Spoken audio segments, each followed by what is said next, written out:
ఈనాటి మన ప్రత్యేక చర్చా కార్యక్రమానికి స్వాగతమండి. ఇవాళ మనం ఒక విశిష్టమైన పుస్తకం గురించి, దానిపై లోతైన విశ్లేషణ చేద్దామనుకుంటున్నాం. దీని సృష్టికర్త ఎవరో కాదు, అఖిల విశ్వ గాయత్రీ పరివార్ వ్యవస్థాపకులు, యుగఋషి, వేదమూర్తి, తపోనిష్ట పండిట్ శ్రీరామ్ శర్మ ఆచార్య గారు, మనందరి పూజ్య గురుదేవ్. అవునండి, మనమివాళ చర్చించబోయే పుస్తకం పేరు ఆద్యశక్తి గాయత్రీకి సమర్థ సాధన. ఇది ఏంటంటే, పూజ్య గురుదేవ్ తమ జీవితపు చివరి దశలో, అంటే 1988, 1990 మధ్యకాలంలో రాసిన ఒక గొప్ప సాహిత్య శ్రేణి, క్రాంతిధర్మీ సాహిత్య పుస్తకమాలలోనిది అనమాట. ఇది కేవలం ఒక రచన అని చెప్పలేం, అది వారి తీవ్రమైన సాధన, అంటే భవిష్యత్ తరాలకు మార్గదర్శనం చెయ్యాలనే వారి తపస్సు నుంచి వచ్చిన ఫలమిది. అవును, పూజ్య గురుదేవ్ గారి గురించి ఒక చాలా ముఖ్యమైన విషయం ప్రస్తావిస్తారు కదా ఎప్పుడు.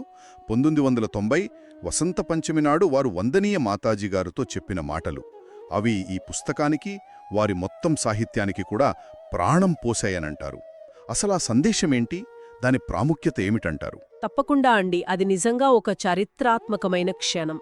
పూజ్య గురుదేవ్ గారప్పుడిలా అన్నారు: నా జ్ఞాన శరీరం సజీవంగా ఉంటుంది, ఈ జ్ఞాన శరీరపు కాంతి ప్రతి ఒక్క వ్యక్తికి చేరాలి, మరియు అందరికీ చెప్పండి, ముఖ్యంగా పిల్లలందరికీ చెప్పండి, నా జ్ఞాన శరీరాన్ని, అంటే నా క్రాంతిధర్మీ సాహిత్యం రూపంలో ఉన్న ఈ జ్ఞానాన్ని ప్రతి హృదయానికి చేర్చాలి అని. చూడండి, ఈ పుస్తకం ఆద్యశక్తి గాయత్రికి సమర్థ సాధన వారు చెప్పిన ఆ శాశ్వత జ్ఞాన శరీరంలో ఒక అత్యంత విలువైన భాగం. ఇది కేవలం అక్షరాల కూర్పు కాదు, వారి తపస్సు, వారి జ్ఞానం, వారి కరుణ, వీటన్నింటి సజీవ స్వరూపమన్మాట. ఈ పుస్తకాన్ని అర్థం చేసుకుంటున్నామంటే అది వారి జ్ఞాన శరీరంతో మనం మమేకం అవ్వడమే. అద్భుతం. అంటే ఈ సాహిత్యం ద్వారా పూజ్య గురుదేవ్ గారు ఇప్పటికీ మనతోనే ఉన్నారు. వారి జ్ఞానాన్ని మనమందుకోవడానికి ఇదొక చక్కటి మార్గమన్నమాట. సరే, మరి ఈ పుస్తకం ముఖ్య ఉద్దేశం గాయత్రీ సాధన గురించి కదా. అసలు భారతీయ సంస్కృతికి గాయత్రీ మంత్రం ఎంత కీలకమనేది ఈ పుస్తకం వివరిస్తుందా? ఖచ్చితంగా వివరిస్తుందండి. భారతీయ సంస్కృతికి చెందిన అత్యంత మౌలికమైన సిద్ధాంతాలు కానివ్వండి, ఆదర్శాలు, అనుశాసనాలు, వీటన్నింటికీ మూలాధారం గాయత్రీ మహామంత్రమేనని పూజ్య గురుదేవ్ ఈ పుస్తకంలో చాలా స్పష్టంగా చెప్పారు. మన ప్రాచీన భారత చరిత్ర చూసుకుంటే ఈ జ్ఞాన సముద్ర మదనం నుంచే కదా ఎన్నో అమూల్యమైన రత్నాలు పుట్టాయి. గంగానది ఎలాగో అలాగే గాయత్రీ మంత్రం మన దేశాన్ని స్వర్గాదపి గరీయసి, అంటే స్వర్గం కన్నా గొప్పదిగా తీర్చిదిద్దడంలో కీలక పాత్ర పోషించింది. మనిషిలో దేవత్వపు ఉదయం, ఈ భూమిపై స్వర్గావతరణం, ఈ మహత్తరమైన ఆశయాలకు గాయత్రీ సాధనే పునావి అని పూజ్య గురుదేవ్ చాలా బలంగా చెప్పినట్లున్నారు కదూ. నిలయంగా ఉండేది. వీటన్నిటికీ కారణం ఈ గాయత్రీ తత్వమే. భారతీయ సంస్కృతి తత్వదర్శనం మొత్తం కూడా గాయత్రీ మహామంత్రంలోని ఆ 24 అక్షరాల లోతైన అర్థాలలోనే ఇమిడి ఉంది. గాయత్రీ గీత, గాయత్రీ స్మృతి, గాయత్రీ సంహిత లాంటి ఎన్నో ప్రాచీన గ్రంథాలు దీని గొప్పతనాన్ని వివరిస్తాయి. ఇది కేవలం మంత్రం కాదు, ఒక సంపూర్ణ జీవన దర్శనం. అయితే గాయత్రీ సాధన అంటే కేవలం మంత్రాన్ని జపించడం మాత్రమేనా, లేకపోతే దాని స్వరూపం ఇంకా విస్తృతమైనదా? పూజ్య గురుదేవ్ దీన్ని ఎలా వివరించారు? చాలా మంచి ప్రశ్న అడిగారండి. పూజ్య గురుదేవ్ దీన్ని చాలా స్పష్టంగా విడమర్చి చెప్పారు. గాయత్రీకి 2 పక్షాలున్నాయని అంటారు. మొదటిది గాయత్రి, ఇది తత్వజ్ఞానం, అంటే సరైన అవగాహన అన్నమాట.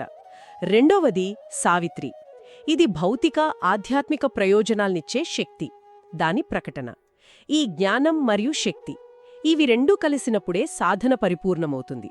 ఉదాహరణకి, ఒక పక్షి ఎగరాలంటే 2 రెక్కలు ఎలా అవసరమో, అలాగే మానవ జీవితం ఉన్నత స్థాయికి చేరాలంటే జ్ఞానం, అంటే తత్వజ్ఞానం, ఇంకా కర్మ, అంటే ఆ జ్ఞానాన్ని ఆచరణలో పెట్టే శక్తి, రెండూ అవసరం. ఓ, ఇక్కడే త్రిపదా గాయత్రి అనే భావన వస్తుందన్నమాట. గాయత్రీ మంత్రానికి 3 పాదాలు ఉన్నాయని చెబుతారు కదా, వాటి అర్థం ఏమిటంటారు? వాటిని సాధనలో ఎలా అన్వయించుకోవాలి? అవును, గాయత్రిని త్రిపద అంటారు, ఎందుకంటే దీనికి 3 ముఖ్యమైన అంతర్లీన ప్రవాహాలున్నాయి. వాటిని అర్థం చేసుకోవడం సాధనకు చాలా ముఖ్యం.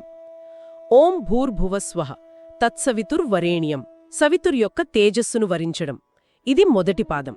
అంటే జీవితంలో శక్తి, ఓజస్సు, తేజస్సు నింపుకోవడం దీని ముఖ్య ఉద్దేశ్యం. మనలోని బలహీనతలను, చెడు ఆలోచనలను తీసేసుకుని నీతి కోసం, సత్యం కోసం గట్టిగా నిలబడే ధైర్యాన్ని పొందడం, కష్టాలకు, ప్రలోభాలకు లొంగకుండా ఉండే ఒక అంతర్గత శక్తిని పెంచుకోవడం అన్నమాట. 2 భర్గో దేవస్య ధీమహి, దేవత్వాన్ని ధ్యానించడం, వరించడం. ఇది 2వ పాదం. దీని అర్థమేంటంటే మనలో దైవీ గుణాలను పెంచుకోవడం, ముఖ్యంగా శాలీనత అంటే వినయం, ఇంకా ఉదారత అంటే దానగుణం, ఇలాంటి మంచి గుణాలను అలవర్చుకోవడం. ఇతరుల నుంచి ఏమో ఆశించే బదులు మనం ఇవ్వడానికి సిద్ధంగా ఉండటం. మన వ్యక్తిత్వంలో ఒక గౌరవాన్ని, గరిమను, నిస్వార్థతను నింపుకోవడం. 3 ధియో యోనః ప్రచోదయాత్, మా బుద్ధులను ప్రేరేపించు. ఇది 3వది, చివరి పాదం. అంటే కేవలం మన వ్యక్తిగత ప్రయోజనాలకే చూసుకోకుండా సమూహం, సమాజం, ఈ విశ్వం యొక్క మంచి కోసం, సద్బుద్ధి కోసం ప్రేరణ పొందడం. మన బుద్ధి వికసించి మేధస్సు, ప్రజ్ఞ, దూరదృష్టి, వివేకం, ముఖ్యంగా నీరక్షీర వివేకం అంటారు చూడండి, అంటే పాలు నీళ్లను వేరుచేసే హంసలాగా మంచి చెడులను స్పష్టంగా గుర్తించే సామర్థ్యం, దాన్ని పెంపొందించుకోవాలని ప్రార్థించడం. ఈ మూడింటినీ సమన్వయంతో ఆచరించినప్పుడే గాయత్రీ సాధన యొక్క పూర్తి పుణ్యఫలం లభిస్తుంది. ఇది వింటుంటే గాయత్రీ సాధన అనేది కేవలం ఒక ఆధ్యాత్మిక క్రియలాగా అనిపించట్లేదు. అదొక సంపూర్ణ వ్యక్తిత్వ వికాసం మార్గం, ఒక జీవన శైలిలాగా అనిపిస్తోంది. అంటే కేవలం మంత్రం చదివితే సరిపోదు, దానికనుగుణంగా జీవించాలనేది. అదేనా సారాంశం? ఖచ్చితంగా అదేనండి. పూజ్య గురుదేవుగారు పదే పదే నొక్కి చెప్పిన విషయం ఇదే. గాయత్రీ మంత్రంలోని ప్రతి అక్షరం, అంటే మొత్తం 24 అక్షరాలు, ఒక్కో దివ్యశక్తికి, ఒక్కో సద్గుణానికి ప్రతీక. ఆ శక్తులను, ఆ సద్గుణాలను మనలో మేల్కొల్పుకోవడమే అసలైన సాధన. ఈ పుస్తకంలో పూజ్య గురుదేవుగారు ముఖ్యంగా 9 సద్గుణాలను, అంటే నమసద్గుణాలని గాయత్రీ సాధనకు ఆధార శిలలుగా చెప్పారు. వీటిని మన రోజువారీ జీవితంలో భాగం చేసుకోవాలని చెప్పారు. సౌరమండలంలో నవగ్రహాలు ఎలాగో మానవ జీవితం ఉన్నత స్థాయికి ఎదగడానికి ఈ నవసద్గుణాలు కూడా అట్లాంటివే అని పోల్చారన్నమాట. ఆ నవసద్గుణాలేంటో కొంచెం వివరంగా తెలుసుకుందాం. ఇవన్నీ ఆచరణ సాధ్యనేనా అంటారు. మొదటిది శ్రమశీలత అన్నారు. అంటే శ్రమశీలత, డెలిజెన్స్, హార్డ్ వర్క్. అవునండి, ఇది మొదటిది, ఇంకా అత్యంత ముఖ్యమైన గుణం కూడా. అంటే మన సమయాన్ని, మన శారీరక శ్రమను, మన మానసిక శక్తిని ఎప్పుడూ మంచి పనుల కోసం ఉపయోగించడంలో నిమగ్నమై ఉండటం. సోమరితనం కానివ్వండి, లేదా పనులను వాయిదా వేసే గుణం కానివ్వండి, వాటిని దగ్గరికి రానియకుండా ఉండటం. ప్రతి క్షణం విలువైనదే అని గుర్తించి దాన్ని వృధా చేయకుండా సృజనాత్మకంగా, నిర్మాణాత్మకంగా వాడుకోవడం.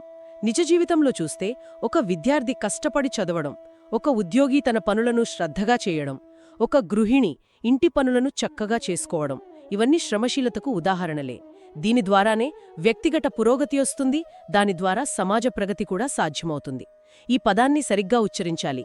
శ్ర మ షీ ల త. 2వ గుణం శిష్టత. ఇది మన ప్రవర్తనకు సంబంధించింది కదా. శిష్టత, అవునండి, ఇది శాలీనత, సజ్జనత, అంటే మంచిగా మాట్లాడ్డం, వీటికి సంబంధించింది. అంటే ప్రతి పరిస్థితిలోనూ ఇతరుల పట్ల వినయంగా, గౌరవపూర్వకంగా నడుచుకోవడం. ఇతరుల నుంచి మనం ఎలాంటి ప్రవర్తనను ఆశిస్తామో ముందు మనం వాళ్ల పట్ల అలా ప్రవర్తించడం. సంస్కారవంతంగా, క్రమశిక్షణతో వ్యవహరించడం, మర్యాదలు పాటించడం. మన మాటలు కానివ్వండి, చేతలు కానివ్వండి, అవి ఇతరులకు ఇబ్బంది కలిగించకుండా ఆహ్లాదకరంగా ఉండేలా చూసుకోవడం. కుటుంబంలో, సమాజంలో సామరస్యానికి, మంచి సంబంధాలకు ఇది చాలా ముఖ్యం. 3వది మితవ్యయిత, అంటే పొదుపుగా ఉండటం. అంతేనా? మితవ్యయిత, ఫ్రుగాలిటీ, సింప్లిసిటీ. ఇది కేవలం డబ్బు పొదుపు చేయడమే కాదు, అదొక జీవన విధానం లాంటిది. సాదా జీవన్ ఉచ్ విచార్ అంటారు కదా. అంటే సాధారణ జీవనం, ఉన్నత ఆలోచన. ఆ ఆదర్శాన్ని పాటించడం. బయట అలంకరణలు, ఆడంబరాల మీద అనవసరమైన మోజు పెంచుకోకపోవడం, పోకలగపోయవడం, దుబారా ఖర్చులు చేయడం, ఇలాంటి వాటికి దూరంగా ఉండటం. విపరీతమైన ఫ్యాషన్లు, అవసరం లేని వస్తువులు కొనడం, ఇలాంటి వాటి మీద ఆసక్తి చూపకపోవడం. సంపాదించిన దానిలో కొంచెమైనా సరే సమాజం మంచి కోసం, అవసరంలో ఉన్నవాళ్లకి సహాయం చేయడానికి ఉపయోగించడం. మన వనరులను, అంటే డబ్బు, సమయం, వస్తువులు, వీటన్నింటినీ సరిగ్గా వాడుకోవడం. ఇది వ్యక్తిగత ఆర్థిక స్థిరత్వానికే కాదు, ఇతరులకు సహాయపడే అవకాశాన్ని కూడా ఇస్తుంది. తర్వాత గుణం సువ్యవస్థ. ఇది క్రమశిక్షణకు సంబంధించిందా? ఆర్డర్లీనెస్ అన్నమాట. సువ్యవస్థ, ఆర్డర్లీనెస్. అవునండి, సరిగ్గా అదే. ప్రతి వస్తువును దాని స్థానంలో శుభ్రంగా ఒక పద్ధతిగా ఉంచుకోవటం, అస్తవ్యస్తంగా ఉండటం, గందరగోళాన్ని నివారించటం. ఇది కేవలం భౌతిక వస్తువులకే పరిమితం కాదు. సమయపాలన పాటించడం, మన దినచర్యను ఒక క్రమపద్ధతిలో నడిపించడం, ఆలోచనలో ఒక స్పష్టత ఉండటం, ప్లానింగ్లో ఒక ఆర్డర్ ఉండటం, ఇవన్నీ సువ్యవస్థ కిందకే వస్తాయి. మన చుట్టూ ఉన్న పరిసరాలు, మన పనులు, మన ఆలోచనలు అన్నీ ఒక పద్ధతి ప్రకారం ఉంటే మన సామర్థ్యం పెరుగుతుంది, మానసిక ప్రశాంతత కూడా లభిస్తుంది కదా. 5వది ఉదార సహకారిత. అంటే ఇతరులతో కలిసిమెలిసి పనిచేయడమా? కోఆపరేషన్. ఉదార సహకారిత ఖచ్చితంగా కలిసిమెలిసి పనిచేయడంలో, ఒకరికొకరు సహాయం చేసుకోవడంలో ఆనందాన్ని పొందటం, పరస్పరం ఇచ్చిపుచ్చుకునే స్వభావాన్ని అంటే గివ్ అండ్ టేక్ పాలసీని పెంచుకోవడం, నవ్వుతూ నవ్విస్తూ ఇతరులతో కలిసి ఉండటానికి ఇష్టపడటం, ఒంటరితనం, స్వార్థం లాంటి భావనలను దాటి సామాజికంగా అందరితో కలిసిపోవటం, ఇరుగుపొరుగుతో, సహోద్యోగులతో, సమాజంతో ఇలా అందరితో సహకార భావంతో ఉండటం వల్ల బలమైన బంధాలేర్పడతాయి, కష్టమైన పనులు కూడా సులువుగా అయిపోతాయి. 6వ గుణం సమజ్దారి. సమజ్దారి దీని అర్థమేమిటండి? విజ్డమ్ లాంటిదా? సమజ్దారీ, అవునండి. ఇది వివేకం, దూరదృష్టికి సంబంధించింది. అంటే మంచి చెడులను విశ్లేషించి సరైన నిర్ణయాలు తీసుకోగల సామర్థ్యం. ఇందాక మనం అనుకున్నాం కదా, నీరు క్షీర వివేకం, అది దీనికి దగ్గరగా ఉంటుంది. ఏదైనా పనిచేసే ముందు దాని ఫలితాలు ఎలా ఉంటాయో ఆలోచించడం, జీవితంలోని ప్రతి క్షణం విలువైనదే అని గుర్తించి దాన్ని సరిగా ఉపయోగించుకోవడం, వ్యసనాలు, చెడు స్నేహాలు ఇలాంటి వాటి పట్ల సరైన అవగాహన, జాగ్రత్త కలిగి ఉండటం, తొందరపడి నిర్ణయాలు తీసుకోకుండా అన్ని కోణాల్లో ఆలోచించి తెలివిగా వ్యవహరించడం. 7వది ఈమానదారి అంటే నిజాయితీ కదా. 8వది జిమ్మేదారీ. బాధ్యత అని అర్థం చేసుకోవచ్చా? రెస్పాన్సిబిలిటీ.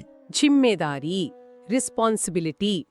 అవునండి, ఒక మనిషిగా తన బాధ్యతలను గుర్తించి ప్రవర్తించడం, తన పట్ల, తన కుటుంబం పట్ల, సమాజం పట్ల, దేశం పట్ల, ప్రకృతి పట్ల ఇలా అన్నిటి పట్ల ఉన్న బాధ్యతలను మర్చిపోకుండా వాటిని నెరవేర్చడానికి ప్రయత్నించడం. భగవంతుడు మనకిచ్చిన ఈ శరీరం, మనస్సు, సమయం, శక్తి, ప్రతిభ ఇలాంటి వాటిని దుర్వినియోగం చేయకుండా వాటి పట్ల కూడా బాధ్యత వహించడం. ఏ పనిలోనూ నిర్లక్ష్యంగా, అశ్రద్ధగా ఉండకుండా అప్పగించిన లేదా స్వీకరించిన కర్తవ్యాన్ని శ్రద్ధగా పూర్తి చేయడం. ఇక చివరిది 9వది బహాదురి. ఇది ధైర్యానికి సంబంధించిందా? కరేజ్, బహాదురి. కరేజ్, అవునండి, ఇది సాహసం, శౌర్యం, పరాక్రమానికి ప్రతీక. అయితే ఇది కేవలం భౌతిక ధైర్యమే కాదు, నైతిక ధైర్యం కూడా చాలా ముఖ్యం. అనైతికత ముందు, అన్యాయం ముందు తలవంచకపోవడం, సత్యం కోసం, ధర్మం కోసం నిలబడటం, కష్టాలు, అడ్డంకులు వచ్చినప్పుడు భయపడి పారిపోకుండా వాటిని ధైర్యంగా ఎదుర్కోవడం. అంతేకాదు, మన లోపల ఉండే చెడు ఆలోచనలు అంటే లోభం, మోహం, అహంకారం, దుర్వ్యసనాలు ఇలాంటి వాటిని గుర్తించి వాటిని ఎదురించడానికి, తొలగించడానికి నిరంతరం పోరాడే సాహసం చూపించడం కూడా బహాదురీ కిందకే వస్తుంది. ఈ 9 సద్గుణాలను వివరించిన తీరు నిజంగా అద్భుతంగా ఉంది. అంటే పూజ్య గురుదేవ్ ఉద్దేశం ప్రకారం ఈ గుణాలను అలవర్చుకుంటేనే గాయత్రి మంత్ర సాధన ఫలిస్తుందా? ఈ రెండింటి మధ్య ఉన్న సంబంధమేంటి? ఖచ్చితంగా అండి. పూజ్య గురుదేవ్ గారు ఇదే విషయాన్ని చాలా గలంగా చెప్పారు.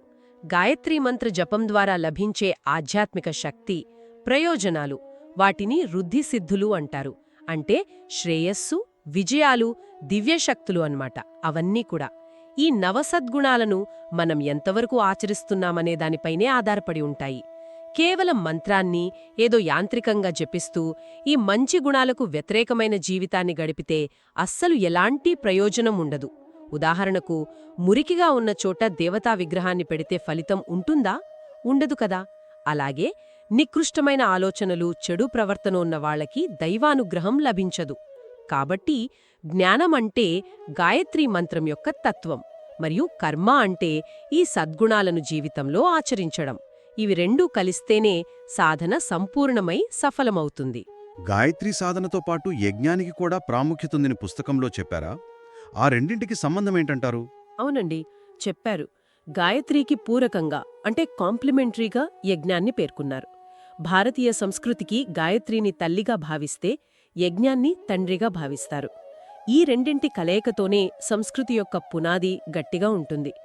గాయత్రి సాధన ద్వారా మనం పొందిన జ్ఞానాన్ని, శక్తిని, సద్గుణాలను యజ్ఞం ద్వారా సమాజహితానికి, లోక కళ్యాణానికి ఉపయోగించాలి. యజ్ఞమంటే కేవలం నిప్పులో వేయడమే కాదు, నిస్వార్థ సేవ, త్యాగం, అందరి మంచి కోసం పనిచేయడం ఇవన్నీ యజ్ఞమే.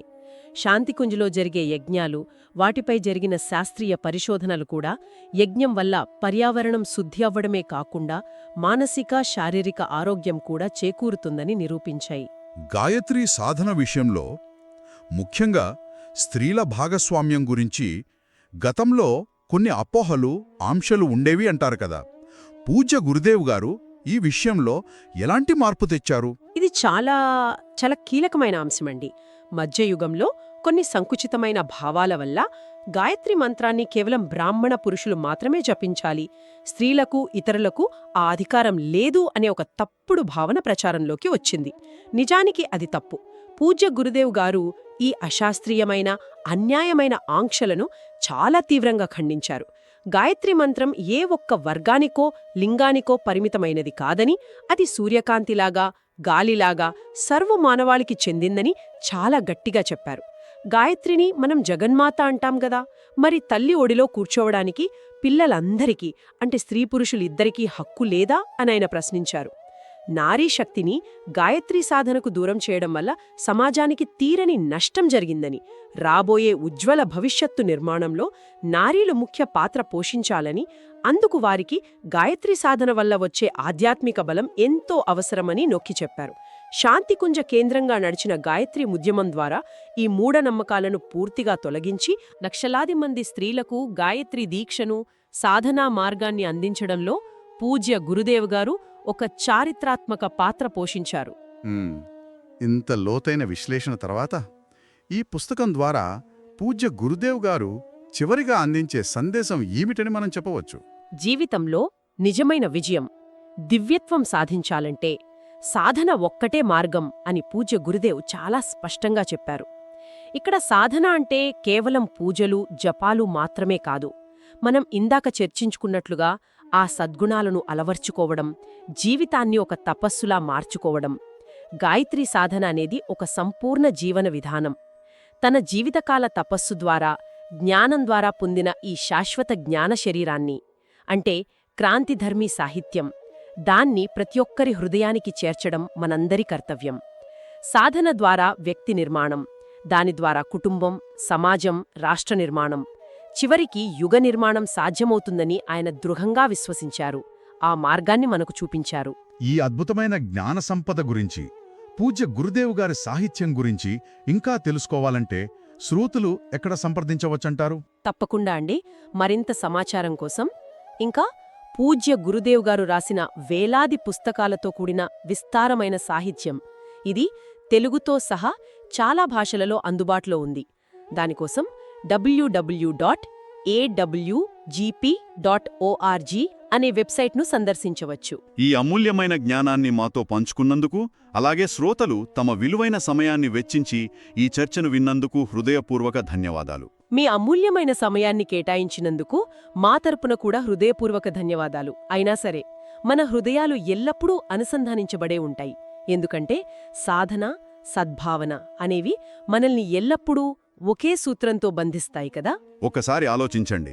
పూజ్య గురుదేవ్ సూచించిన ఈ 9 సద్గుణాలలో శ్రమశీలత, శిష్టత, మితవ్యయిత, సువ్యవస్థ, ఉదార సహకారిత, సమజ్దారి, ఈమానదారి, జిమ్మేదారి, బహాదూరి, వీటిలో కేవలం ఒక్కదానిని ఎంచుకొని దాన్ని స్పృహతో, నిబద్ధతతో మన రోజువారీ జీవితంలో ఆచరించడం మొదలుపెడితే అది మనలో ఎంతటి పరివర్తనకు నాంది పలుకుతుందో, ఒక చిన్న అడుగు కూడా ఒక గొప్ప ప్రయాణాన్ని ప్రారంభించగలదు కదా.